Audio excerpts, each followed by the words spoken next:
Sesaat lagi Anda akan menyimak Bincang Psikologi Keluarga. Baik sahabat MG, terima kasih banyak Anda masih menyimak kami di MG FM Bandung, Yogyakarta, Dabu Singkep, dan Subang Inspirasi Keluarga Indonesia. Menarik ya ketika kita berbincang tentang bagaimana menumbuhkan kemandirian belajar terhadap putra-putri kita. Ternyata memang ada seninya sahabat MG, tidak? Ya. Kemandirian pribadi itu juga berupa metakognitif sebetulnya, meskipun dalam bentuk keterampilan metaskomotorik. Contoh misalnya anak yang biasa disuapin tadi kan. Kalau yang biasa disuapi, dia bisa jadi tidak tahu bahwa makan itu harus sendiri. Dan bisa jadi makan itu bukan kebutuhan dia. Kebutuhan dia, kebutuhan orang tua. Karena sering dipaksa-paksa. Ya, apalagi orang tua, cepet makan, cepet. Nah, berarti akhirnya dia malas tuh. Malas. Iya. Nah, ketika orang tua mendidik mandiri makan, anak mulai tumbuh tuh pengetahuan, oh saya harus makan sendiri ya. Kalau saya lapar, nggak mungkin makanan nyampe ke saya. Tapi Mulut yang saya saya. harus lakukan adalah saya harus makan sendiri. Makan sendiri. Nah, berarti knowing about knowing atau dalam konteks self-help dia mengetahui bahwa dia harus makan sendiri, mandi sendiri, ngerapihin baju sendiri, itu awal dari metakognitif. Oh, berarti juga dia ngerjain tugas dari guru itu juga harus sendiri ya. Nah, di situ metakognitif. Selama ini dibantuin sama orang tua. Jadi kan gini, yang sekolah itu, yang butuh sekolah itu anak bukan orang tua, tapi anaknya. Makanya nanti teknik yang kita lakukan sebagai orang tua itu bagaimana berdialog dengan anak kita, bertanya lagi. Saya juga sering bilang, kalau misalnya kalian sekolah, yang untung adalah diri sendiri. Kenapa ya untung? Coba jawab dengan sekolah itu apa? Hanya dia jawab bisa memecahkan masalah, terus semakin banyak tahu. Kalau semakin banyak tahu kan akhirnya otomatis bisa memecahkan masalah. Nah, jadi itu adalah kebutuhan diri sendiri. Banyak juga bukan anak-anak loh Pak. Dan saya lihat misalnya orang-orang yang sudah dewasa aja, misalnya ikut seminar gitu ya. Biasanya saya tanya gitu, kesini ikut seminar, kenapa? Tugas Bu dari kantor. Nah, nanti ketika tugas dari kantor berarti dia sebenarnya berpengaruh ke perilaku. Ini bukan kebutuhan saya, tapi kantor. Jadi akhirnya apa yang terjadi? Ya ini mah kantor, jadi saya ikut aja formalitas lah gitu. Apalagi misalnya kalau guru nih seminar-seminar yang baru, seminar adik-adik nggak naik gitu ya. Allahu Akbar. Nah ini kan yang terjadi adalah dia pasti ketika belajarnya bukan terjadi metakognitif. Tidak mungkin ada misalnya di dalam dirinya itu, aku tuh ngerti di bagian mana ya. Nggak mungkin, karena kan formalitas. Dan saya lihat juga tadi sih sebelum on air,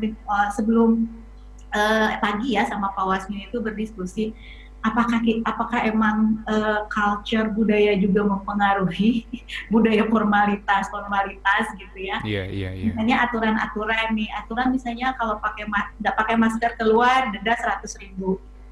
Ketika saya keluar banyak loh yang pakai masker, nggak didenda gitu. Jadi hanya formalitas aja gitu, formalitas. Nah, emang berdampak pada pendidikannya juga formalitas, sekolah formalitas gitu. Enggak, sekolah itu aku tuh butuh loh, sekolah aku tuh pengen tahu ini gitu. Nah, yang terjadi adalah ya ini mah bukan kebutuhan saya. Jadi ya ikut aja lah, syukur kalau ikut juga gitu. Dan yang paling banyak adalah males jadinya. Karena sekolah itu bukan untuk saya, sekolah itu orang tua. Pernah saya mengisi di remaja SMP-an, saya tanya kalian sekolah itu karena kenapa? Hampir semua sekolah jawabannya karena disuruh orang tua. Ini real ya di lapangan ya.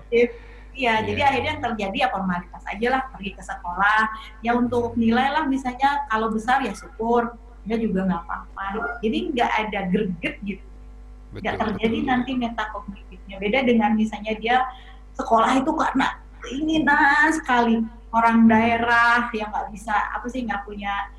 punya biaya, terus sekolah itu dia akan istilahnya bagaimana sekolah itu dijadikan untuk benar-benar media pembelajaran. Saya juga dulu gitu kan Zidi, ketika kuliah itu ya formalitas aja, karena saya juga nggak tahu ya tujuan saya Pak Wasmin, ya belajar aja. kalau misalnya ujian ya ngapalin nilai besar, tapi tidak ada nilai. Dengan sekarang saya praktek, ketemu orang, saya kan harus membantu orang, bukan secara teori. Itu beda loh belajarnya, Kang Zikri. Betul Ketika ya. saya baca, dulu juga saya baca ketika kuliah, baca. Tapi bacanya tidak metakognitif. Jadi nilainya beda ya, Bu ya? Iya, bacanya hanya ya formalitas lah, kan saya juga pengen lulus cepat. Betul. Ya kalau bisa sih nilainya gede lah, ngapalin udah gitu.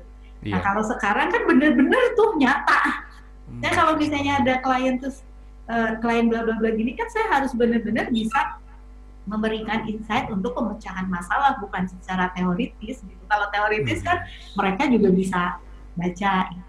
Betul, ini yang penting ya. Jadi orang tua itu harus banyak berdialog dengan anak gitu. Yang seperti sekolah. Ya kemarin saya berdialog dengan anak saya yang boarding. Saya tawarkan gimana mau sekolah reguler enggak atau misalnya tetap di boarding, karena di reguler dia belum kelihatan ada proyeknya gitu. Terus dia memutuskan aku pengen di boarding, aku senang bla bla bla. Nah, saya pikir keputusan dia meskipun beda kan dengan saya kan. Saya tuh pengennya dia sekolah di rumah, nanti talentnya akan saya kembangkan. Tapi kan pilihan anak saya tetap di boarding. Tentunya anak saya akan lebih bertanggung jawab. Betul ya, Masya Allah. Ini dengan metode metode diskusi seperti ini jadi menarik ya. Ini bisa membantu anak-anak kita menimbulkan kesadaran dalam dirinya sehingga aktivitas-aktivitasnya itu tidak cuman menggugurkan kewajiban, tapi jadi ada makna ya. Kalau ada makna kan jadi lebih semangat, ada inner motivation gitu, Bu. Ada penasaran lah ya gitu. Kayak misalnya belajar kan, misalnya saya ikut pelajaran ini apa sih yang saya ingin tahu gitu. Iya. Itu ada penasaran, biasanya karena ada penasaran dia akan benar-benar nyari apa sih sebenarnya di dalamnya gitu. Tapi kalau hanya formalitas ya sudah, ngalir aja. Jadi masuk telinga kanan, keluar telinga kiri, atau sama sekali nggak masuk.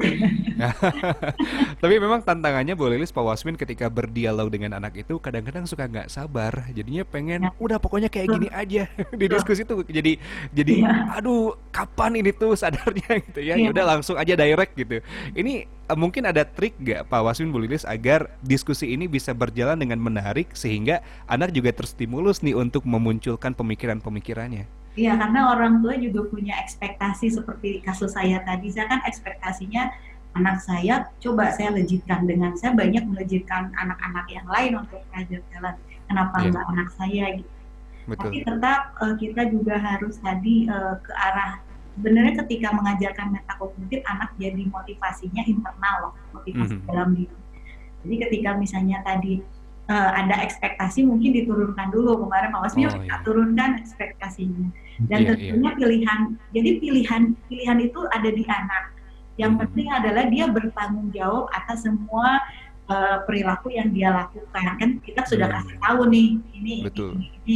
Nah, kamu pilihan mana? Nah, itu biasanya asik diskusinya. Ketimbang kita sebagai orang tua, kami itu banyak pengalaman dibandingkan kamu. Gitu. Oh, ini dia. Itu kan jadi akhirnya jadi ke kitanya kesal, tambah kesal, ke anaknya juga. Kok orang tua istilahnya nggak ngerti sih. Tapi dengan cara begitu silakan, kayak anak saya yang gadis itu, silakan siang tidur tidak bantuin masak, silakan. Tapi kamu tanggung jawab dong, dalam artian ketika siang bangun dia nggak dapat makan siang, itu fair. Ditimbulkan motivasi. Nah, yang metakognitif juga tadi kan makanya dalam setelah nggak disuapin menentukan goal, langkah berikutnya yang ketiga adalah menciptakan tanggung jawab. Menciptakan tanggung jawab. Kalau menciptakan untuk mengganti menumbuhkan, menciptakan itu ya artinya pas dia harus bertanggung jawab, dia tidur, orang masak, dia konsekuensi, tanggung jawab, konsekuensi nggak dapat makan siang, sehingga dia bertanggung jawab gitu kan. Nah ini tanggung jawab merupakan behavior terapis loh sebetulnya dalam metakognitif ini. Dia merasakan akibat dari perilakunya, baik akibat positif kalau berperilaku positif maupun akibat negatif dari perilaku negatif. Nanti akan muncul metakognitif. Oh begitu ya akibatnya. Nah itu. Jadi metakognitif itu kadang-kadang muncul tidak juga dengan ceramah, dengan diskusi, tapi muncul dari pengalaman yang dia rasakan. Oh iya betul. Gini, gitu. Nah, sehingga nanti anak akan mulai memahami langkah-langkah kenapa dia melakukan ini, kenapa dia melakukan ini. Karena di otaknya ada semacam kausalitas. Kalau aku nggak melakukan ini akibatnya. Kalau aku melakukan ini akibatnya. Kayak yang anak SD saya pertama yang kelas 2 SD ini kan. Awalnya kita loh yang direpotin untuk nyeklis gitu. Udah ngerjain ini belum? Udah ngerjain ini belum? Tiap hari. Belum. Terus nanya lagi. Kan jadi memang benar kalau kita nggak tahu metakognitif ini, kita jadi repot memang. Akhirnya kita baca-baca literatur tentang metakognitif, kita praktekin, oh berarti harus anak yang aktif, dia yang nyeklis gitu. Kita yang mengawasi gitu. Contoh misalnya, dia kalau ada 8 sampai 10 checklistan itu, kalau dia belum checklist, gosok gigi belum, ini belum, dia belum bisa ngapa-ngapain. Itu kan tidaknya tanggung jawab ya, atau konsekuensi kalau dia belum selesaikan ini, belum sholat duha, belum doa pagi, al-masyurat, belum tilawah, belum mengerjakan sains, belum ini, dia belum bisa melakukan hal-hal yang lain. Nah, orang tua perannya di situ.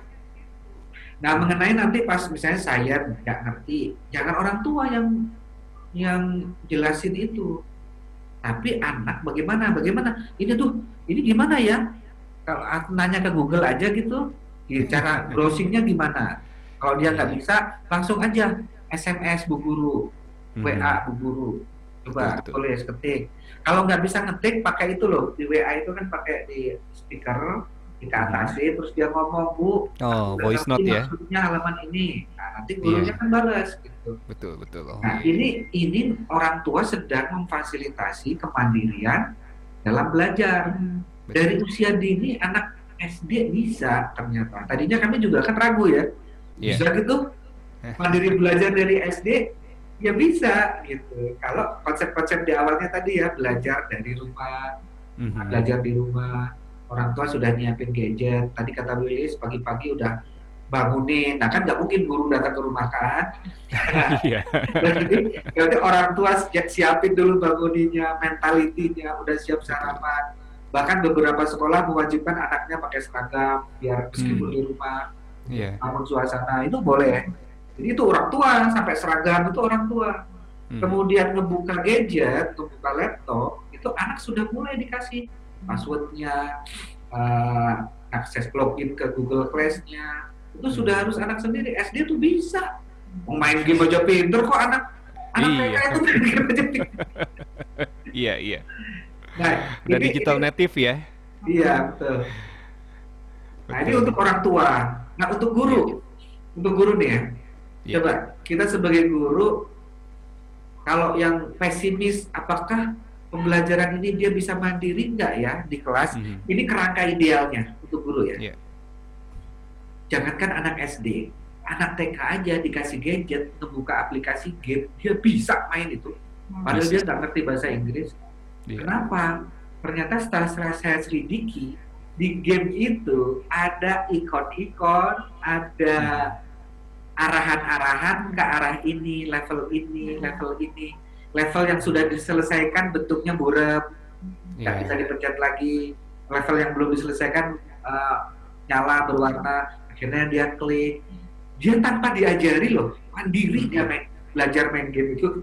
Bisa gitu. Bisa kalau dia naik level bisa ngumpulin poin gitu.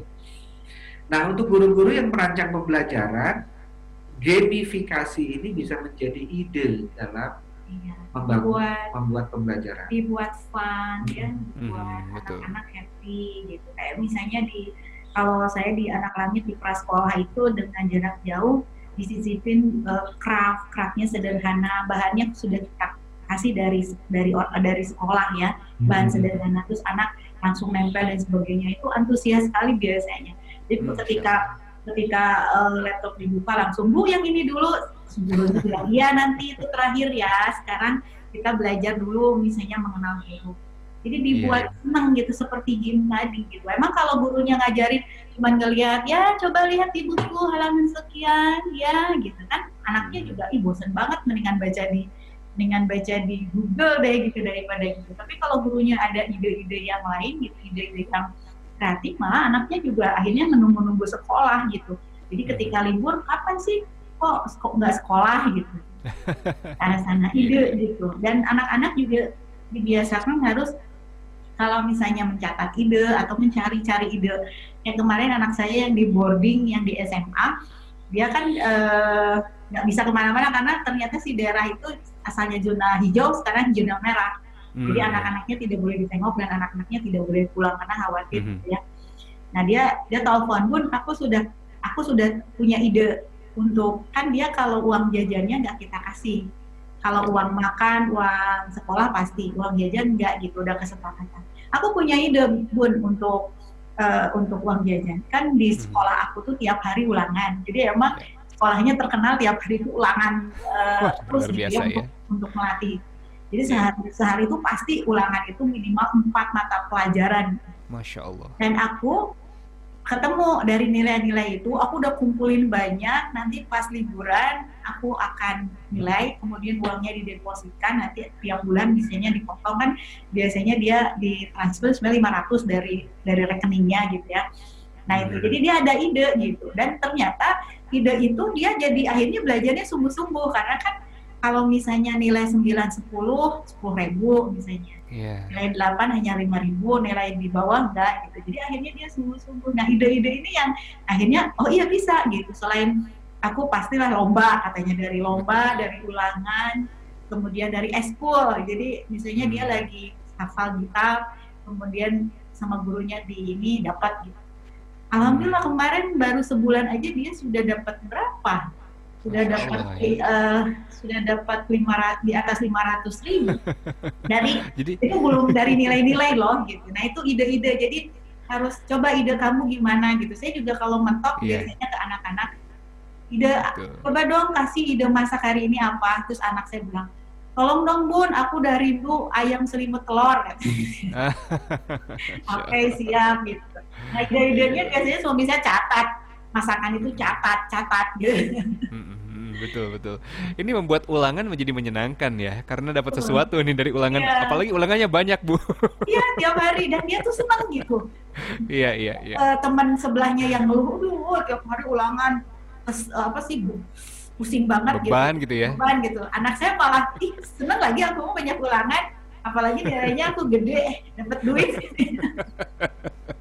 Nah ini menarik ya, dari barusan. Betul. Orang tua kan tetap ngasih uang jajan sebetulnya. Itu anak yang tadi ngeluh tiap hari ulangan, sebetulnya dikasih uang jajan sama orang tuanya. Tapi ngasih dengan ngasih gitu aja gitu loh. Tanpa dikonversi dengan effort dia gitu. Sementara tadi kan yang anak tulis tadi dikonversi dengan effortnya ulangan. Makanya karena ulangan ada goal, di situ terjadi metakognitif. Ulangan artinya dapat uang jajan. Semakin sering ulangan, semakin banyak uang jajannya. Apalagi nilainya besar. Nah, makanya nanti dalam membangun metakognitif, goal itu juga bisa goal sifatnya ideal berupa manfaat ilmu, tapi juga bisa goal pragmatis, nggak apa-apa. Ya karena orang itu nggak mungkin di awalnya ikhlas karena Allah. Ya anak saya aja yang pertama ketika menghafal Quran, dia bilang, aku menghafal Quran tergiur dengan hadiahnya. Tapi setelah setahun menghafal Quran, asik dengan interaksi Al-Quran, ternyata apa sih hadiah itu gitu. Jadi nggak terlalu, karena sudah polanya terbangun. Betul. Masya Allah ya. Jadi memang ini proses ya. Di awal mungkin ekspektasi perlu diturunkan, tapi tadi kita hadirkan juga beberapa challenge ya. Tujuan yang memang jelas manfaatnya untuk anak kita, dan juga tujuan-tujuan yang bersifat pragmatis ya, tidak masalah untuk awal-awal ya.